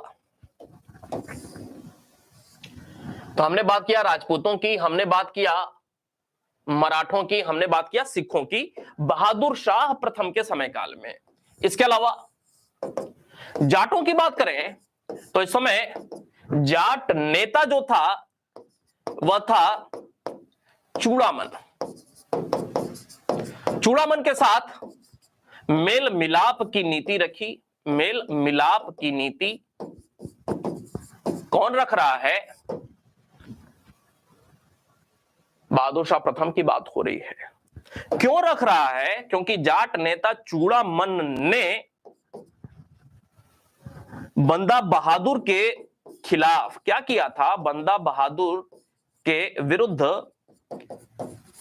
बहादुर शाह प्रथम का, मुअज्जम का अर्थात मुगलों का सहयोग किया था। इस वजह से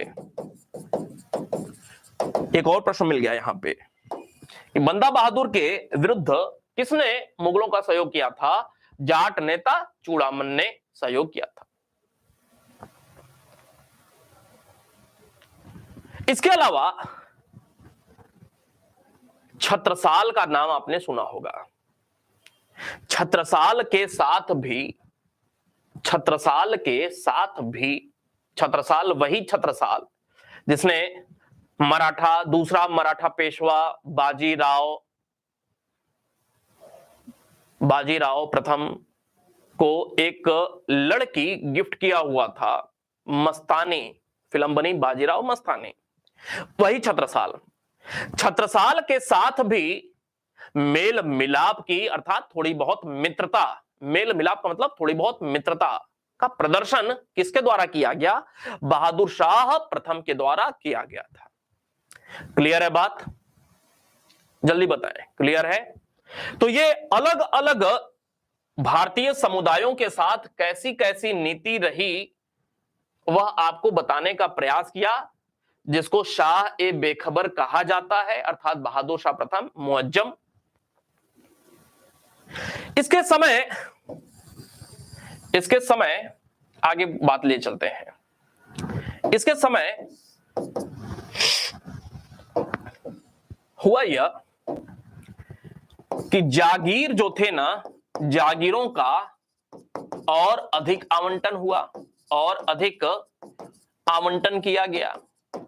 आवंटन प्लस जो प्रशासनिक कर्मचारी अधिकारी थे, अधिकारियों को पदोन्नति भी दी गई। इन कारणों से क्या हुआ, आपको शायद यह पता हो कि औरंगजेब के काल में ना मुगल साम्राज्य की वित्तीय स्थिति डवाडोल हो रही थी। जागीरदारी मनसबदारी व्यवस्था प्रतिकूल रूप से प्रभावित हो रही थी और मुगल साम्राज्य के पतन में सबसे बड़े कारणों में इनको शामिल किया जाता है जागीरदारी संकट या मनसबदारी संकट।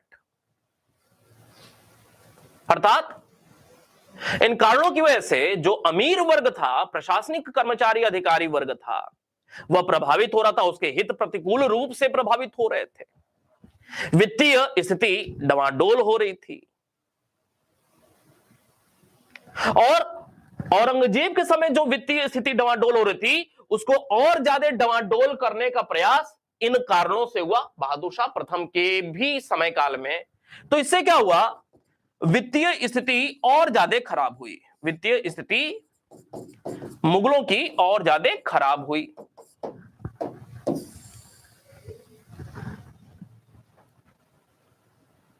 बूढ़े थे ही और 1712 आते आते जो आधा पैर कब्र में था वो पूरा कब्र में पहुंच जाता है। 1707 से 12 का जो समय काल था वह पूरा हो चुका। 1712 में बहादुर शाह प्रथम की मृत्यु हो जाती है। 1712 में बहादुर शाह प्रथम की मृत्यु, इनकी मृत्यु के संदर्भ में एक विद्वान है जिनका नाम है खफी खां। खफी खां एक इतिहासकार है। मुगलों के संदर्भ में और मराठों के संदर्भ में खफी खां ने तमाम सारी बातें लिखी हुई हैं। इन्होंने कहा कि बहादुर शाह प्रथम या मुअज्जम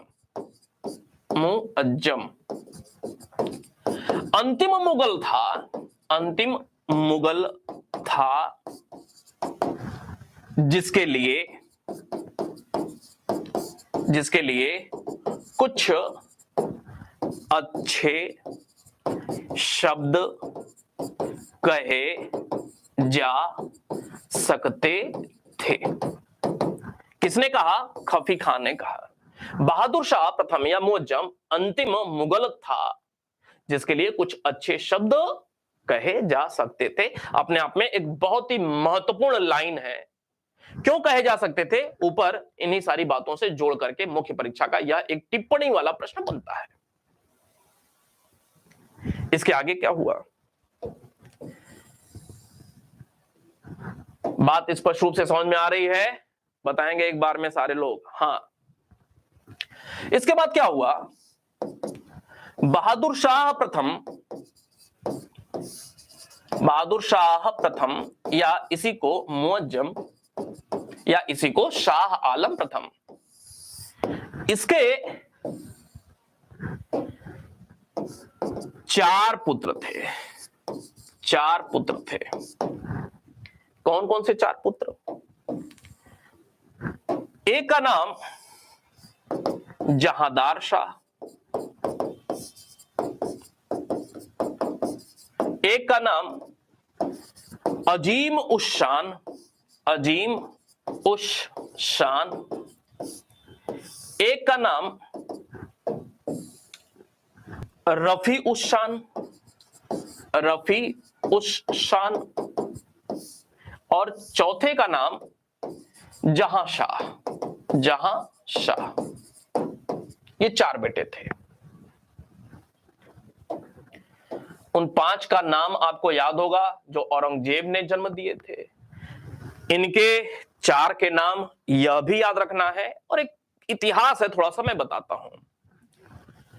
आपको बताया कि ये क्रोनोलॉजी क्या था, क्रोनोलॉजी आपको बताया था किसके बाद कौन शासक हो रहा है। तो आपको बताया था, अब न जाने कहां चला गया, आपको बताया था कि क्रोनोलॉजी में राजा जो बन रहा है वह था औरंगजेब के बाद, औरंगजेब के बाद, औरंगजेब के बाद बहादुर शाह प्रथम, और बहादुर शाह प्रथम के बाद अगला जो शासक था वह था जहांदार शाह। जहांदार शाह के बाद, एक क्रोनोलॉजी फिर से बताते हैं, औरंगजेब, औरंगजेब के बाद, औरंगजेब के बाद कौन था, औरंगजेब के बाद बहादुर शाह प्रथम हो गया। बहादुर शाह प्रथम के बाद फिर आपको बताया था कि अगला राजा कौन बनता है, जहांदार शाह बनता है। जहांदार शाह के बाद कौन बना था, तो जहांदार शाह के बाद फर्रुख सियर बना था। फर्रुख सियर के बाद कौन बना हुआ था, फर्रुख सियर के बाद रफी उद दरजात का नाम बताया था, और इसके बाद रफी उद दौला का नाम बताया था। दौला का नाम, रफी उद दौला के बाद मोहम्मद शाह रंगीला का नाम बताया था। यहां तक की बात अभी लेकर के चलेंगे, ध्यान से समझेंगे। आपको बताया कि हाँ, आपको बताया कि ये जो जहांदार शाह है इसको भी क्या करना पड़ा, उत्तराधिकार का संघर्ष करना पड़ा। उत्तराधिकार का संघर्ष हुआ। बहादुर शाह प्रथम के 4 बेटे, उन चारों में उत्तराधिकार का संघर्ष हुआ। विजय किसको मिली, विजय इसको प्राप्त हुई, अर्थात इसने क्या किया, अन्य 3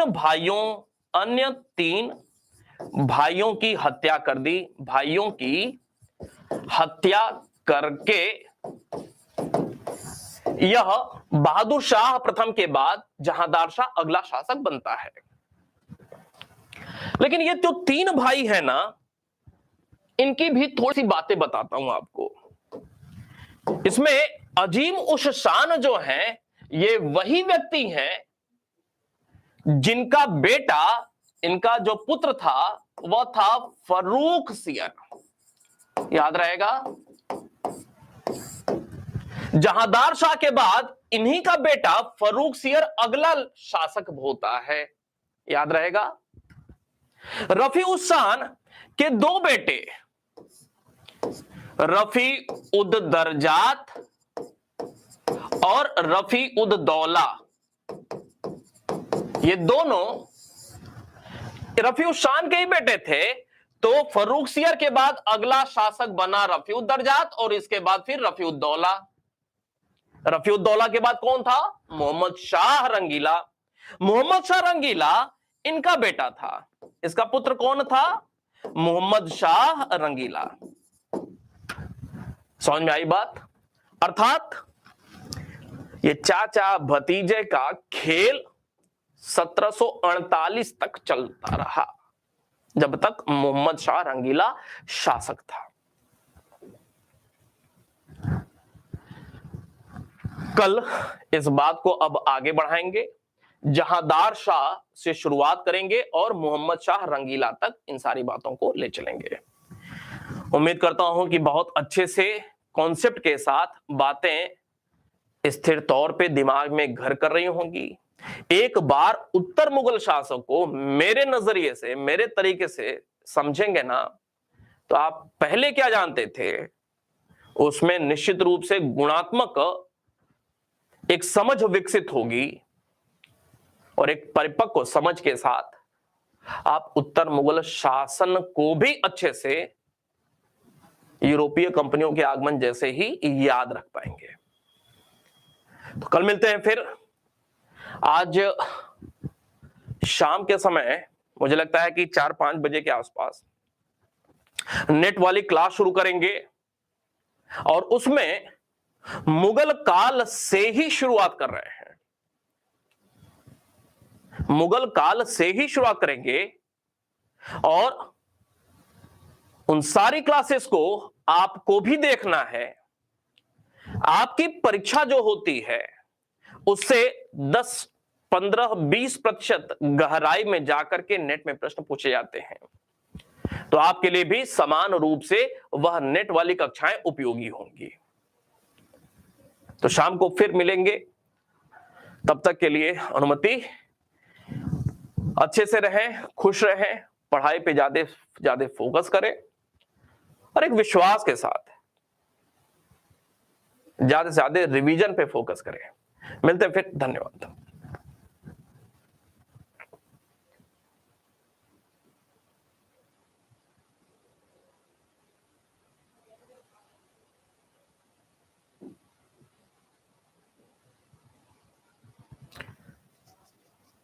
सिडनी ओवन, क्या सिडनी ओवन क्या कुछ गलत लिख गया था क्या? अच्छा, जो भी होगा देख लेंगे, ठीक है। कल जब इस पे आगे बात करेंगे ना तब देख लेंगे, बताइएगा क्या सिडनी ओवन था। अच्छा, वो कथन को लेकर के क्या? सिडनी ओवन ही तो है। और सिडनी ओवन ने कहा था कि बहादुर शाह अंतिम मुगल था जिसके बारे में कुछ अच्छे शब्द कहे जा सकते हैं। मैंने कुछ दूसरा लिख दिया था क्या? नहीं, वो सिडनी ओवन ही है।